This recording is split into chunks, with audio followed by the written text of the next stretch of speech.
This here is my driving position in my race car. It's very much lying down, you know, which you can't really imagine from outside, but that's the way it is.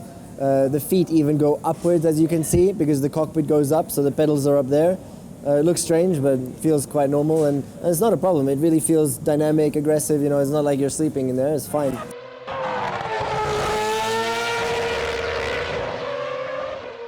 The compromise is a little bit that you need to be as low as possible, you know, to get the center of gravity in the car down. And then it's always difficult sometimes to see where you're going because you're sitting so low in the car. So very often I even have to lean upwards a little bit with my head to see the corner or something, depending on where I am on the track.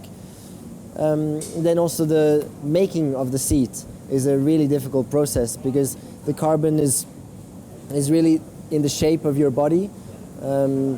And then obviously if you're sitting in the garage and making the seat or driving out on track where you're dynamically driving, changing position, it's a completely different feeling. So all of a sudden things will be hurting and I say, okay, I need more support here and more support on the ribs, but it's difficult to do more support because the carbon is so hard. So very often you have to put a little bits of foam everywhere. But at the same time you don't want to put too much foam because foam is very heavy and you want to keep the seat as light as possible. So that's an ongoing process, you know, it's very difficult to find the optimum.